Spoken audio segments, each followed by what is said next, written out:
Thank you tim Present Worship, I'm so blessed. Bagaimana kabar saudara hari ini? Kita masih masuk di dalam satu seri firman Tuhan yang berjudul Your Harvest Now. Saya nggak tahu dengan saudara ya, tapi kalau buat saya pribadi saudaraku, saya tidak mau menjadikan ini sebagai judul saja Pak. Buat saya pribadi, itu menjadi deklarasi iman saya. My harvest now. Doa saya itu yang saudara lakukan. Setiap kali judul firman ini didengungkan, saudara berkata di dalam diri saudara sendiri, ada keberanian untuk mengatakan, tuaianku sekarang Tuhan. Dan karena tuaian itu sekarang, hari ini saya ingin membagikan bagian yang ketiga, jangan izinkan musuh mencuri tuaianmu. Kalau saudara percaya bahwa tuaian saudara sekarang, jangan izinkan musuh mencurinya dari hidup saudara. Masalahnya saudaraku, bicara soal tuaian, akan selalu ada musuh saudara. Akan selalu ada saja yang berusaha untuk membuat saudara tidak memperoleh tuaian saudara, menghalangi saudara sehingga tuaian itu tertunda, atau bahkan menghancurkan dan merebut tuaian saudara. Hari ini saya akan mengajak saudara melihat beberapa kisah di mana saudara nanti akan belajar sama-sama. Kita akan melihat saudaraku, strategi-strategi musuh, apa sih yang dilakukan musuh supaya engkau kehilangan tuaianmu. Dan by the way, sebelum saya memulai firman Tuhan hari ini, saya tuh dengar rumor saudara. Katanya banyak pendeta yang khotbah di Paragon mengatakan jemaatnya itu antusiasnya luar biasa. Saya nggak tahu saudaraku. Benar atau enggak saya nggak tahu. Tapi yang saya dengar rumor katanya setiap kali firman diberitakan aminnya paling keras, tepuk tangannya paling meriah saudaraku. Dan katanya sampai pendetanya aja keder saudara. Mari kita buktikan hari ini, amin. Boleh sekali lagi tepuk tangannya yang paling meriah buat Yesus Tuhan kita. Saya ajak terlebih dulu saudara buka dari Hakim-Hakim, kita lihat yuk. Kisah yang pertama, Hakim-Hakim pasalnya yang ke-6, ayatnya yang ke-3 sampai ayatnya yang ke-6. Kisah ini berbicara tentang bangsa Israel pada saat mereka ada di dalam penjajahan dari bangsa Midian. Kita lihat ini kisah tentang Gideon saudaraku. Ayatnya yang ke-3 saya bacakan, boleh kita bergantian, ayat yang ke-4 saudara baca, ayat yang ke-5 kita gantian, ayat yang ke-6 kita baca sama-sama. Yang sudah ketemu ayatnya katakan amin. Yang sudah ketemu karena lihat ke depan katakan amin juga. Yang ketemunya lihat Alkitab saudara sendiri, yuk boleh gak sih saudara, saya selalu kalau khotbah saya gak jemu-jemu mengatakan ini. Biar di depan, saya tuh kadang tuh antara bingung saudara. Satu sisi membantu, tapi sisi lain saya tidak mau menciptakan generasi yang tidak paham Alkitab. Yang mengerti aminnya yang paling keras. Senggol kiri kanan saudara, tetap buka Alkitab yuk. Keluarkan handphone saudara, tetap buka Alkitab saudara, warning saudaraku jangan tersesat masuk ke WhatsApp. Yuk, saya bacakan ayat yang ke-3. Setiap kali orang Israel selesai menabur, datanglah orang Midian, orang Amalek dan orang-orang dari sebelah timur lalu maju mendatangi mereka. Ayat ke-4 dengan suara keras. Berkemalah orang-orang itu di daerah mereka. Memusnahkan hasil tanah itu sampai ke dekat Gaza dan tidak meninggalkan bahan makanan apapun di Israel, juga domba atau lembu atau keledai pun tidak. Sebab orang-orang itu datang maju dengan ternaknya dan kemahnya dan datangnya itu berbanyak-banyak seperti belalang. Orang-orangnya dan unta-untanya tidak terhitung banyaknya. Sekaliannya datang ke negeri itu untuk memusnahkannya. Ayat 6 yuk sama-sama 2-3. Sehingga orang Israel menjadi sangat melarat oleh perbuatan orang Midian itu, lalu berserulah orang Israel kepada Tuhan. Yang namanya musuh, saya tahu ya saudara akan ngomong, pastor namanya musuh mana ada sih yang baik. Ya semua musuh ya pasti jahat gitu. Tapi saudaraku, khusus untuk Midian ini saya boleh mengatakan mereka itu sangat jahat. Kenapa sangat jahat? In case saudara tidak terlalu memperhatikan ayat ini dan mungkin tidak terlalu diceritakan dengan detail. Orang Midian itu kalau menjajah, dia nyerbu itu caranya kayak gini saudaraku. Orang Israel nabur itu dibiarin. Dibiarin. Mereka berusaha bangkit, mereka berusaha untuk nabur itu dibiarin. Mereka kemah nih, mereka nunggu. Mereka berkemah di sekeliling bangsa Israel sampai ditunggu saudaraku. Nah ini kenapa saya katakan jahat. Ditunggu tiba waktunya menuai. Serbu. Pastor kenapa dikatakan jahat? Coba bayangkan saudaraku, setiap kali masa menuai, bangsa Midian akan menyerbu dan tidak meninggalkan sedikit pun. Ayat 4 kalau saudara lihat, they are left with nothing. Tidak ditinggalkan apapun sampai ayat 6 dikatakan bangsa Israel jadi sangat melarat. Masa menabur itu masa kerja keras saudaraku. Setelah mereka kerja begitu keras, tiba waktunya menuai, habisin. Bisa kebayang gak saudara, traumanya kayak apa? Dan Midian lakuin itu dari tahun demi tahun, demi tahun, demi tahun. Orangnya gak dibunuh. Tapi lihat saudaraku, apa yang mereka kerjakan? Mereka membunuh pengharapan yang dimiliki oleh bangsa Israel. Every single year yang seharusnya masa menuai itu adalah sukacita Pak. Tapi di setiap masa menuai ketakutan yang begitu mencekam saudaraku. Jangan-jangan kali ini pun aku akan kehilangan tuaianku. Apa yang dilakukan bangsa Midian, kenapa saya sebut jahat saudaraku? Karena mereka bukan hanya meninggalkan bangsa Israel itu dengan ketakutan. Mereka membuat bangsa ini tidak berani lagi berharap kepada Tuhannya. Karena dari tahun demi tahun, demi tahun, demi tahun mereka berharap tuaiannya direbut. Saya tidak tahu dengan saudara. Tapi in case ada di antara saudara yang kau berkata dalam dirimu, Pastor, saya sudah berdoa. Year after year after year. Saya sudah tidak punya lagi keberanian untuk berharap. Itu yang dialami bangsa Israel, saudaraku. Bangsa Midian menyebabkan bangsa ini kehilangan their very hope in God. Tapi dengan ajaibnya saudaraku, dengan yang tersisa dari mereka, ayat 6 berkata, berserulah orang Israel kepada Tuhan. Itu sebabnya penting bagi saudara membaca Alkitab, saudara. Kenapa? Perhatikan kata Tuhan di sini, Tuhan-nya semua huruf besar, saudara. This is a specific God. Di mana setiap kali saudara melihat tulisan Tuhan, itu semua ditulis dengan huruf kapital, saudara harus tahu, ini Tuhan Allah Israel yang hidup. This is a specific God. Ini Tuhan Allah Israel yang hidup. Mereka sekali lagi mengumpulkan keberaniannya dan berseru kepada Tuhan. Seruan itu sampai ke telinga Tuhan, saudaraku. Seruan itu didengar Tuhan. Pertanyaan saya, siapa yang dipakai Tuhan untuk membalaskan kekalahan bangsa Israel, saudara? I'm about to tell you the beauty of the story, saudara. Di tengah keadaan bangsa Israel yang seperti itu, tahukah saudara siapa yang dipakai Tuhan? Gideon. Siapa Gideon, Pak? Seorang anak muda yang begitu ketakutan, sampai-sampai dia mengirik gandum di pemerasan anggur. Siapa Gideon?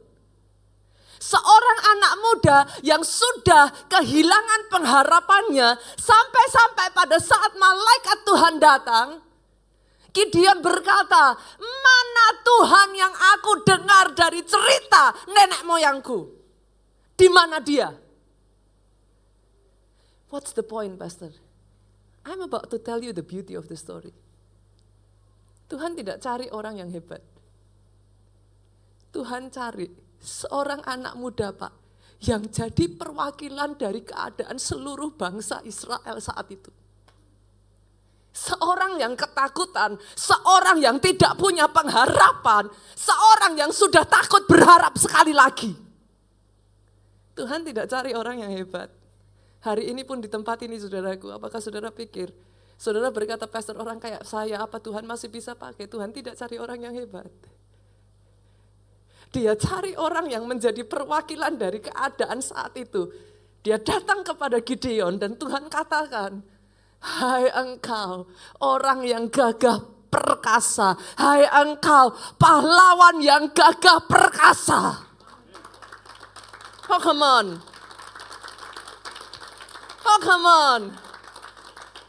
Dia panggil Gideon saudaraku dengan keadaannya. Apa yang dia ingin katakan? Fear not, for I am with you. Ini message hari ini saudaraku dari kisah ini. Buat sebagian besar bangsa Israel saat itu yang sedang ada di dalam keadaan ketakutan dan mereka lose hope. Tuhan berkata kepada mereka, kalau engkau berani berharap sekali lagi aja, I am with you. Mari saya tambahkan kenapa cerita ini begitu cantik buat saya, saudara.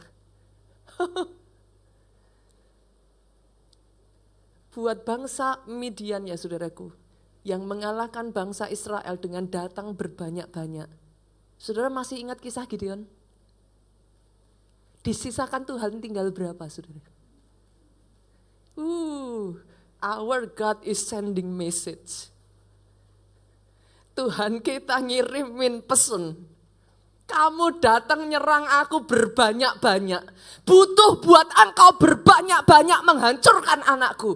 Aku menghadapi engkau dengan jumlah yang tersisa. Our God is sending you message. Dia gak butuh orang yang banyak saudara.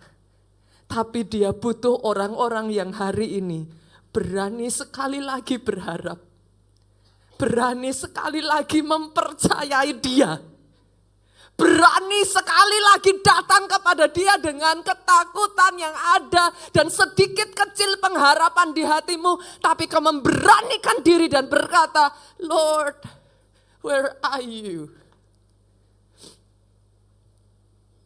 Dengan yang tersisa, dia strike Midian, saudaraku. That is the beauty of the story. Bukankah Alkitab saudara itu cantik? Hari ini ya saudaraku, dengar, musuh akan terus berusaha. Jangan saudara berpikir, jangan saudara jadi orang naif. Ikut Tuhan semuanya serba lancar. Bahkan ketika kau ada di jalannya Tuhan, jangan engkau berharap iblis itu will cheer you up. Come on. Dengan segala cara dia akan berusaha menjegal, menghalangi, menutup jalanmu, menghancurkan, merampas tuaianmu. Tapi izinkan saya mengatakan kepada saudara sekali lagi, engkau masih punya Tuhan.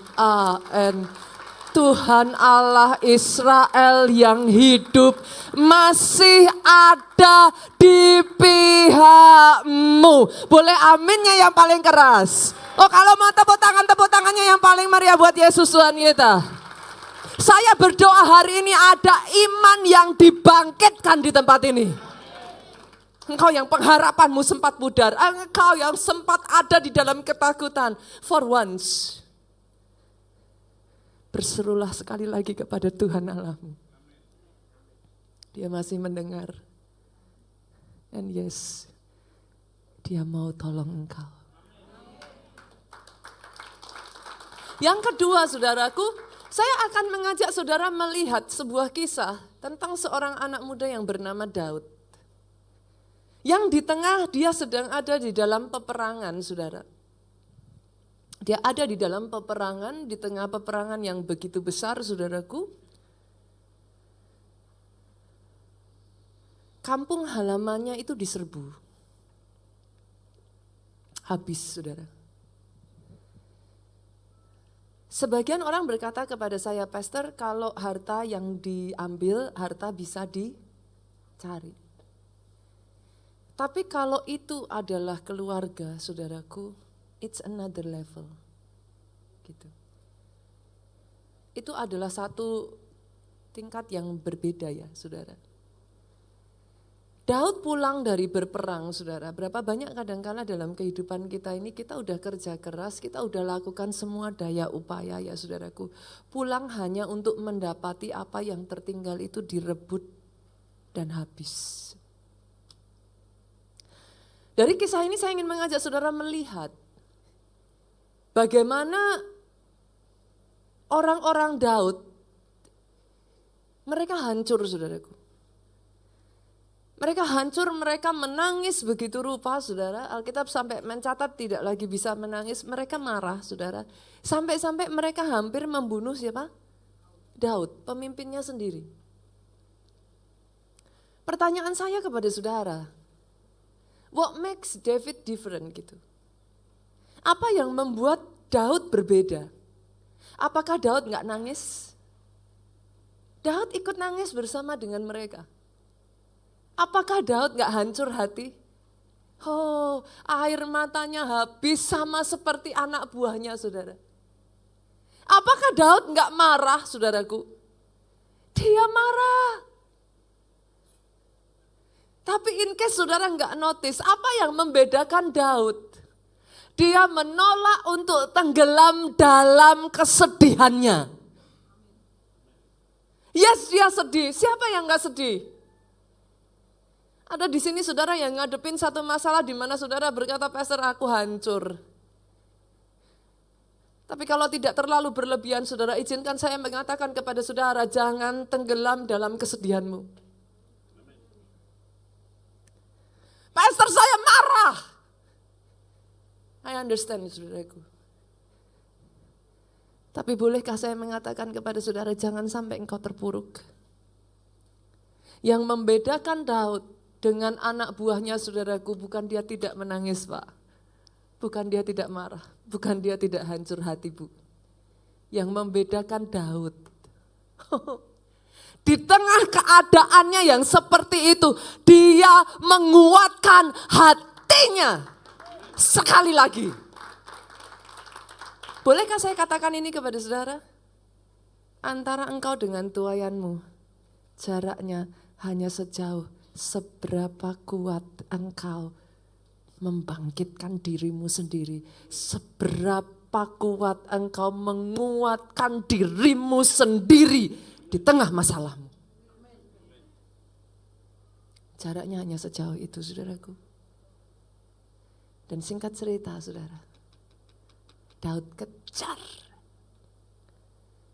Tuhan berikan. Kita lihat yuk apa yang terjadi ketika Daud mulai mencari Tuhan.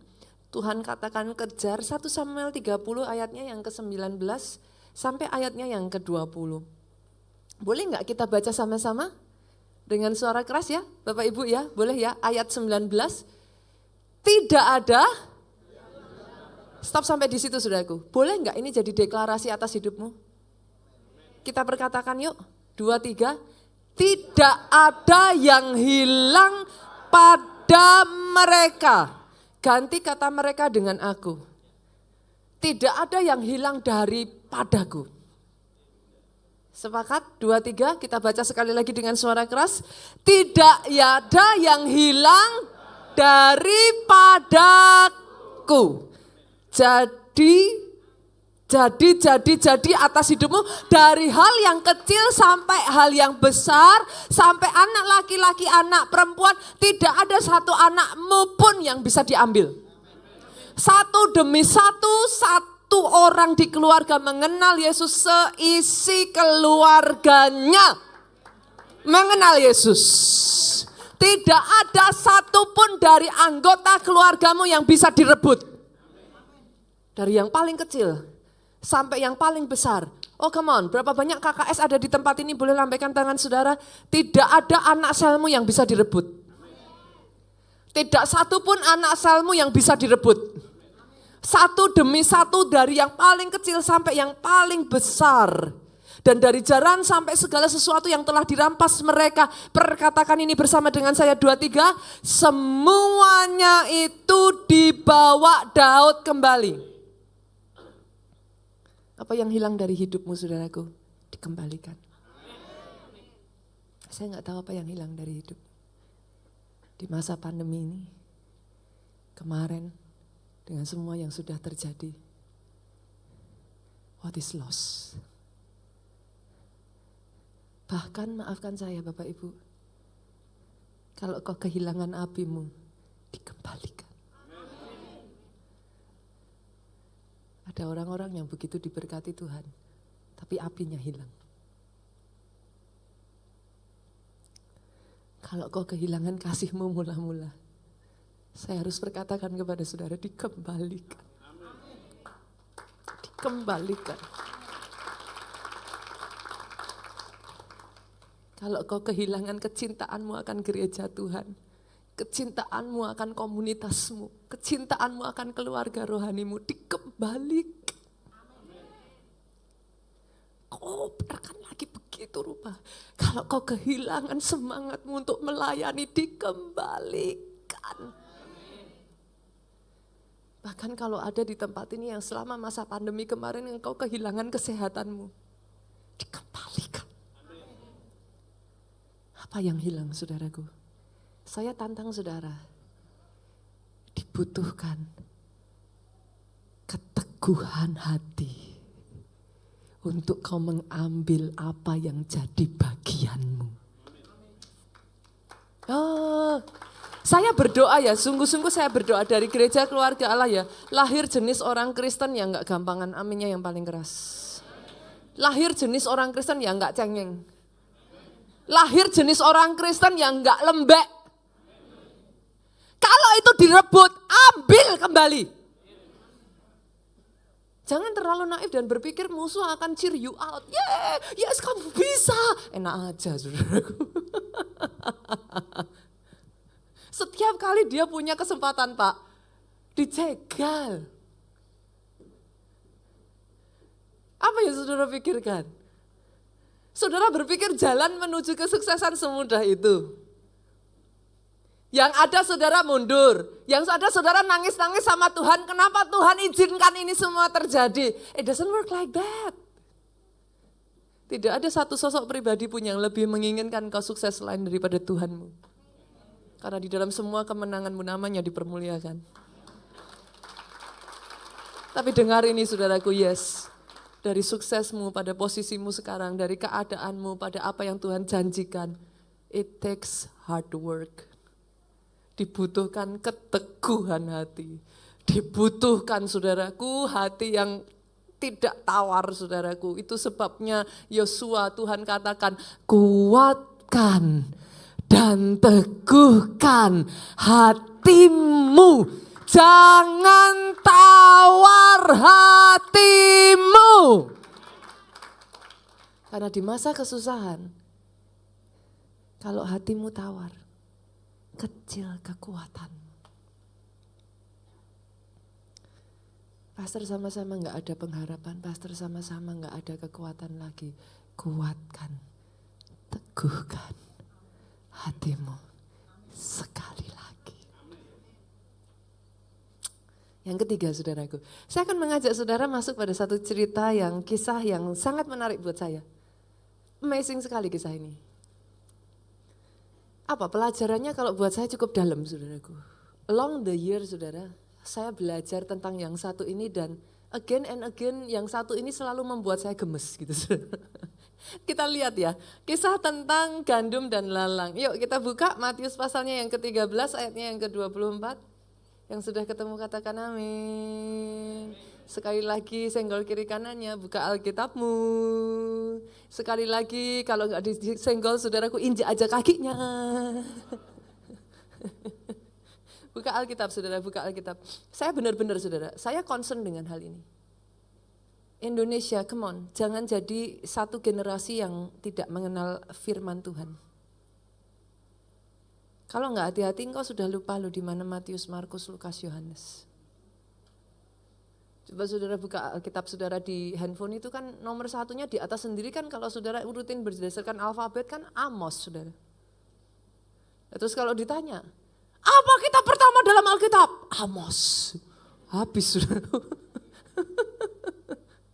Maka itu baca Alkitabmu. Yuk, Matius 13 ayat yang ke-24 yuk kita buka ya. Saya bacakan buat saudara. Yesus membentangkan suatu perumpamaan lain lagi kepada mereka. Katanya, hal kerajaan surga itu seumpama orang yang menaburkan benih yang baik di ladangnya. Ayat ini menarik saudara. Kenapa? Di sini sedang berbicara tentang hal kerajaan surga. Dikatakan hal kerajaan surga seumpama orang yang menabur benih yang baik di ladangnya. Pastor, what does it mean? Bolehkah saya mengatakan seperti ini saudaraku? Di ladang di tempat Tuhan kerjakan berikan kepada engkau, Tuhan berkata itu bicara hal kerajaan surga loh. Artinya bukan hanya di gereja ini, tapi di mana engkau bekerja Tuhan tempatkan di situ, itu ladangmu. Bekerja di ladang Tuhan itu bukan hanya di gereja, yang mengerti katakan amin.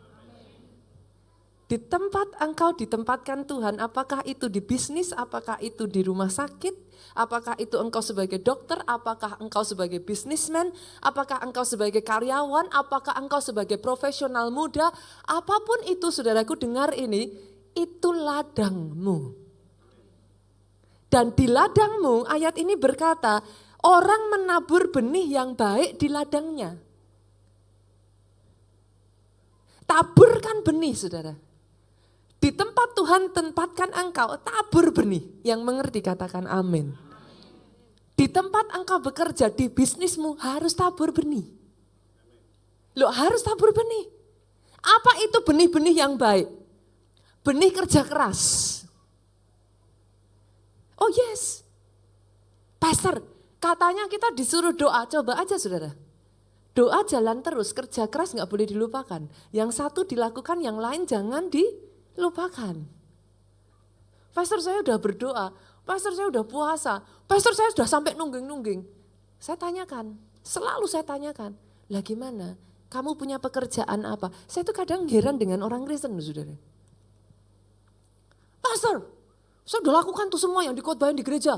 Saya udah persepuluhan, saya udah doa. Oh saya puasa pastor. Pastor suruh puasa 40 hari, saya puasa 50 hari. Wow hebat saudara. Tapi pertanyaan saya simpel, Bu, Ibu sudah lakukan semuanya. Pertanyaan saya sekarang, Ibu pekerjaannya apa? Dijawab apa saudaraku? Serahkan pada Tuhan, Pastor. Loh ya enggak bisa saudara. Yang satu saudara lakukan, yang lain jangan dilupakan. Taburkan benih yang baik. Tabur benih kasih. Tabur benih apalagi saudaraku? Apa? Benih apa lagi Bapak Ibu? Apa? Benih kebenaran. Satu demi satu benih yang baik ditaburkan di sana saudaraku. Nah, hanya saudara, sesuatu yang sangat unik terjadi. Terlepas dari semua yang sudah ditaburkan ini, saya berdoa saudara memahami hal ini ya. Oke, once again. Terlepas dari saudara sudah tabur semua yang baik, Pastor apa salah saya? Saya sudah tabur semua yang baik loh. Apa salah saya? Nah ini, buat saudara yang mempertanyakan, Pastor apa salah saya? Saya ajak saudara. Kita buka yuk, ayatnya yang ke-25 kita lanjutkan. Tadi Matius 13 ayat 24, sekarang kita masuk ayatnya yang ke-25. Tetapi pada waktu semua orang tidur. Maksudnya gimana Bu? Semua orang tidur. Pada saat tidur kita enggak ngelihat. Betul ya? Pada saat tidur kita enggak sadar. Pada saat tidur itu melambangkan titik lengah, saudara. Pada saat tidur, apa yang dilakukan saudara? 2-3 sama-sama kita baca yuk. Datanglah musuhnya menaburkan benih lalang di antara gandum itu lalu pergi. Jangan naif ya Bapak Ibu. Pastor saya sudah lakukan yang baik, kenapa Tuhan izinkan? Bukan Tuhan jahat. Tapi pada saat engkau tidur, pada saat kau nggak lihat, pada saat kau nggak sadar, ada musuh Pak. Dia nabur. Nah, cuman saya ingin mengajak saudara melihat menariknya dari kisah ini dan saya nggak tahu apakah saudara perhatian. Pertanyaan saya saudaraku, musuh datang di ladangnya siapa? Katakan ladang saya. Oke, musuh datang di ladang saya. Ini jadi pertanyaan, segampang itukah orang luar bisa masuk? Pertanyaan saya lagi, coba perhatikan saudara. Ini ladangnya siapa? Ladang saya. Orang luar kok bisa masuk? Perhatikan ya saudara. Ini ladangnya kita. Memangnya segampang itu orang luar masuk Pak? Terus kalau enggak, pertanyaan saya, musuhnya siapa? Halo? Ini hard truth saudara. Saya nggak tahu saudara perhatikan ini apa enggak, tapi ini tricky. Itu ladang-ladang kita, nggak segampang itu orang luar masuk. Lah terus yang disebut musuh siapa?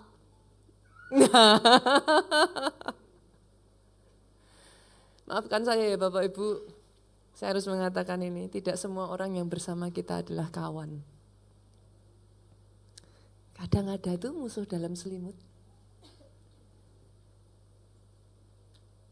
Hard truth ya. Ada udang di balik rempeyek.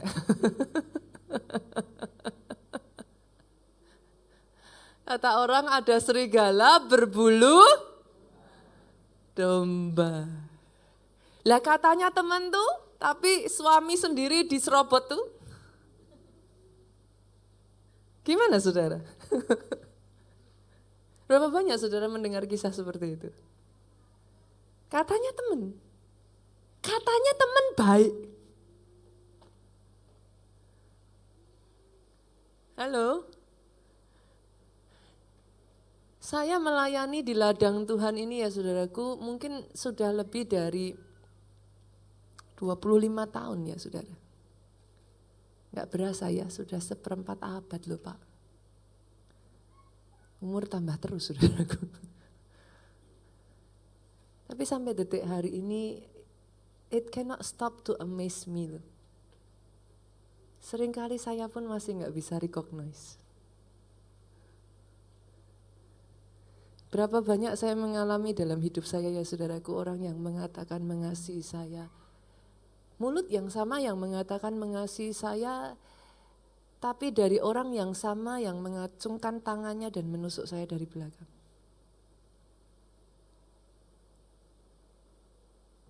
Firman Tuhan minggu lalu ya.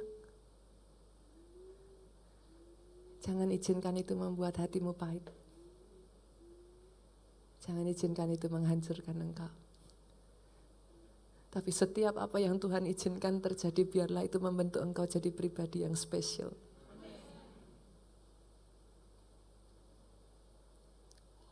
Saya mengerti sukarnya jadi Yusuf saudaraku. Ya gampang loh. Yang menjual dia kakaknya sendiri, artinya apa saudara? Engkau tidak bisa merasa aman bahkan di rumahmu sendiri.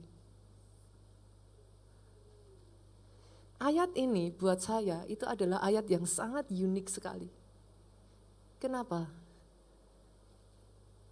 Karena ketika kita mendapati siapa kata musuh di sini, tidak selalu orang yang ada di luar sana, tapi seringkali justru orang yang ada di dekat saudara.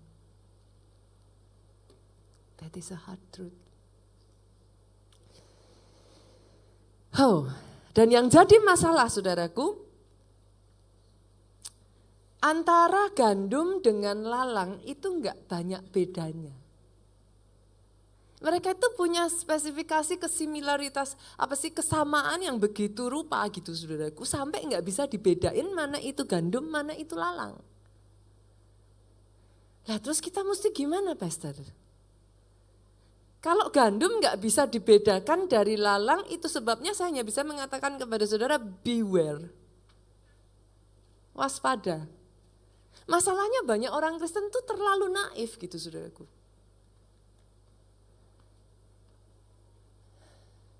Dalam perjalanan saya mengikut Tuhan ya saudaraku, dengan sangat disayangkan saya belajar satu hard truth ini saudaraku. Jangan pernah percayakan hidup saudara kepada manusia. Andalkan Tuhan.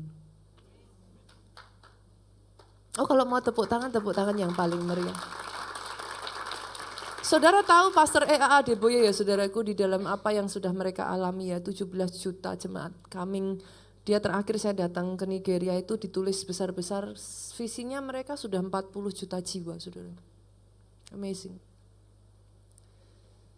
Ketika dia diwawancara CNN bertanya kepada beliau, saudaraku, apa satu pesan yang kau bisa berikan kepada orang Kristen? Saudara tahu apa yang dia katakan? Ketika saya dengar dia ngomong itu, saya langsung netesin air mata, saudara.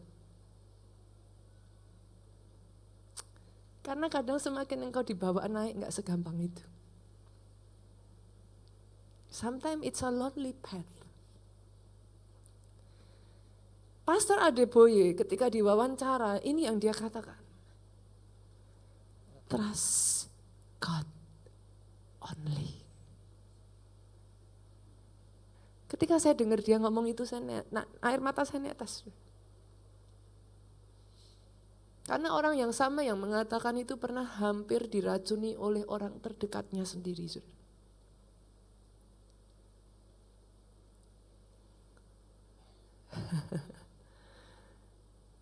That is not easy.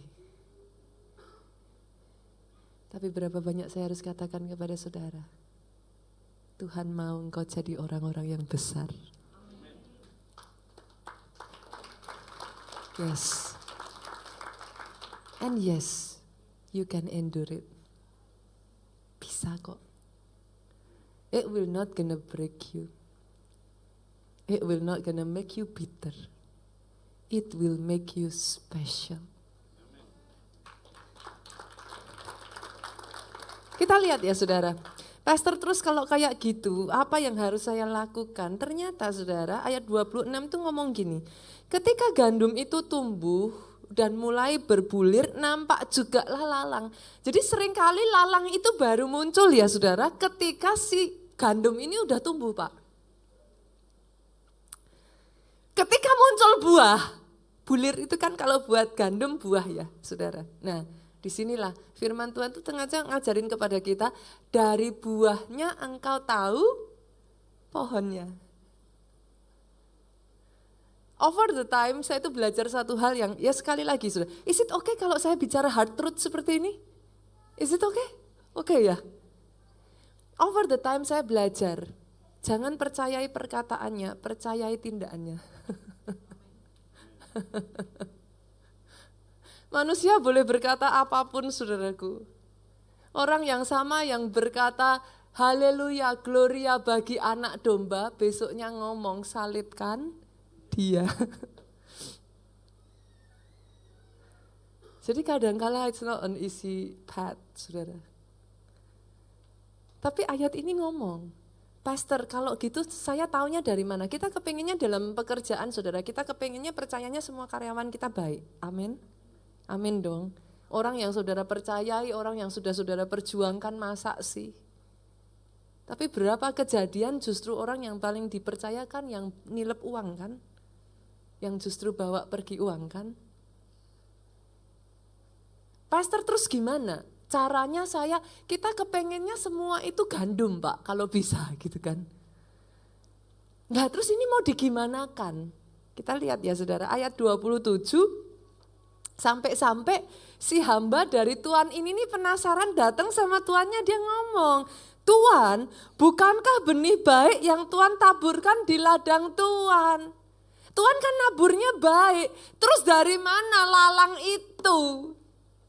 Tuannya jawab ayat 28, jawab Tuhan itu seorang musuh yang melakukannya. Jadi jangan kaget ya, mulai dari sekarang jangan kaget ya Bapak Ibu yang mengerti, katakan amin. Ketika itu terjadi, yang pertama jangan salahkan Tuhan, aminnya yang paling keras. Ketika itu terjadi, jangan berkata kenapa Tuhan izinkan. Sekarang sudah mengerti ya? dalam kehidupan kita adalah pertandingan iman. Itu sebabnya kenapa saudara bertekun dalam ibadah setiap hari Minggu. Kenapa saudara bertekun komsel. Kenapa saudara bertekun baca firman, bertekun beribadah, bertekun saat teduh. Kenapa saudara? Imanmu harus kuat. Dalam pertandingan iman, imanmu harus kuat. Karena yang namanya masalah, tantangan, tembok, semua musuh itu akan datang menyerbu engkau. Dan itu only normal, itu wajar. Tapi kalau imanmu kuat, kokoh, satu demi satu masalah kau lampaui. Pada saat kemenangan demi kemenangan terjadi, nama Tuhan dipermuliakan. Nah, ayat ini ngomong saudara, 28 ngomong, seorang musuh datang, berkata hamba itu kepadanya, jadi maukah Tuhan supaya kami pergi mencabut lalang itu? Loh sudah ketahuan. Tuhan mau dicabut enggak? Masalahnya satu lalang dicabut, gandumnya kena. Lalu apa yang dilakukan Tuhan itu saudara? Tetapi ayat 29 ia berkata jangan, sebab mungkin gandum itu ikut tercabut pada waktu kamu mencabut lalang itu. Gandumnya belum mateng saudara. Lalangnya saudara cabut, gandumnya ikut tercabut, dia enggak jadi mateng. Saudara mengerti yang saya maksudkan? Nah, kenapa kasus ini jadi gemesin saudara? Jadi satu pertanyaan buat kita. Pastor, ngomong-ngomong saudara notice enggak? Ternyata adanya lalang itu tidak membuat si gandum enggak bisa tumbuh loh Pak. Saya tanya, tadi ada lalang nih, gandumnya tetap tumbuh enggak? Loh tumbuh. Loh jadi pertanyaan dong. Ada lalang, gandum tetap tumbuh, kenapa musuh taruh lalang? Kan enggak membuat gandumnya jadi enggak tumbuh. Pernah berpikir enggak? Kenapa musuh taruh lalang? Kalau toh gandum bisa tumbuh. Tahukah saudara, yang dinantikan musuh itu bukan masalah gandum itu akan hancur dari lalang. Tapi musuh menanti, engkau salah merespon, engkau emosi, engkau enggak sabar. Kau cabut tuh lalang, belum pada waktunya, rusak gandummu.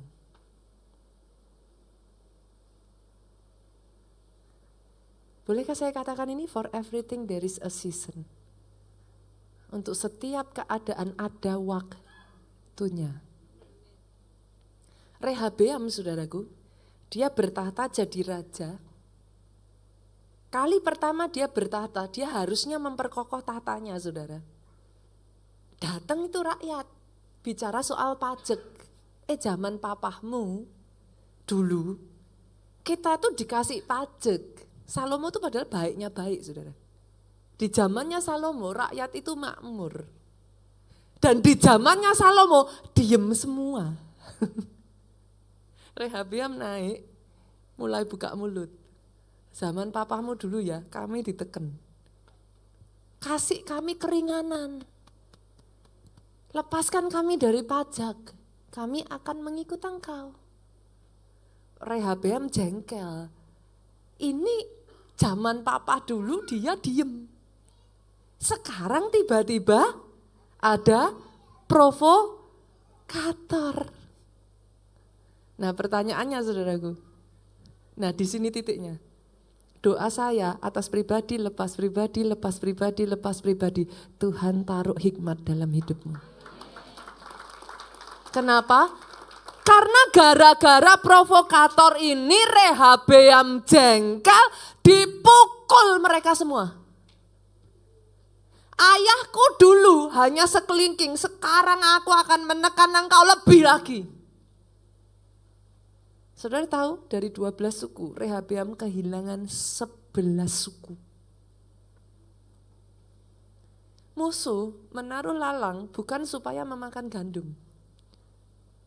Ini trikinya saudara. Musuh menaruh lalang supaya engkau gemes. Engkau gemes emosi. Engkau emosi salah langkah. Salah langkah habis semua gandummu. Yang mengerti katakan amin.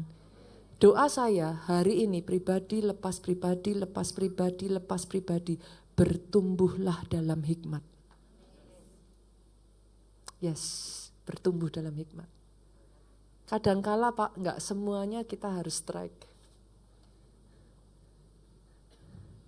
Ada yang harus kita biarkan, saudara. Ada yang harus ditunggu. Sampai tiba waktunya. Karena kita enggak pernah tahu waktunya. Firman itu ngomong gini, yuk kita buka yuk Pengkhotbah 3. Pengkhotbah 3 ayatnya yang pertama sampai ayatnya yang ke-8 itu ngomongnya seperti ini, saudara.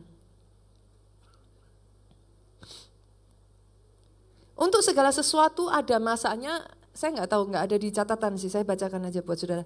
Untuk segala sesuatu ada masanya, untuk apapun di bawah langit itu ada waktunya. Ada waktu untuk lahir, ada waktu untuk meninggal. Nah ini saudaraku, saya lompat-lompat ya. Ada waktu untuk menanam, ada waktu untuk mencabut yang ditanam. Nah ini saudaraku. Ada waktu untuk menangis, ada waktu tertawa, ada waktu untuk memeluk, ada waktu menahan diri dari memeluk. Nah, untuk segala sesuatu ada waktunya. Hari ini dibutuhkan kebijakan, hari ini dibutuhkan wisdom untuk saudara tahu waktunya Tuhan.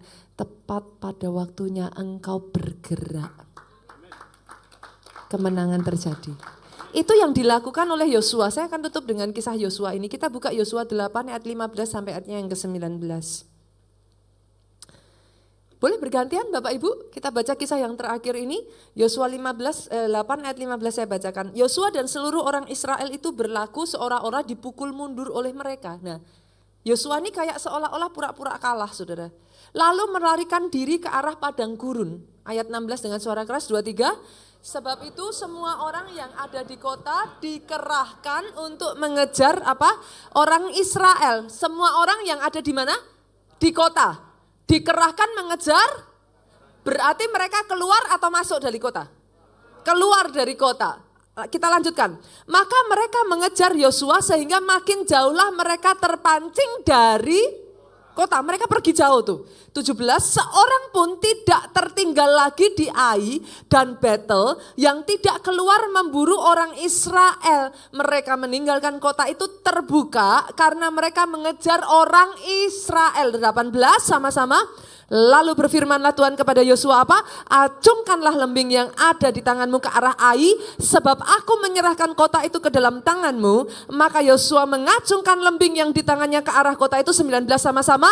Ketika diacungkannya tangannya, maka segeralah bangun orang-orang yang bersembunyi itu dari tempatnya. Mereka berlari memasuki kota, merebutnya lalu segera membakar kota itu.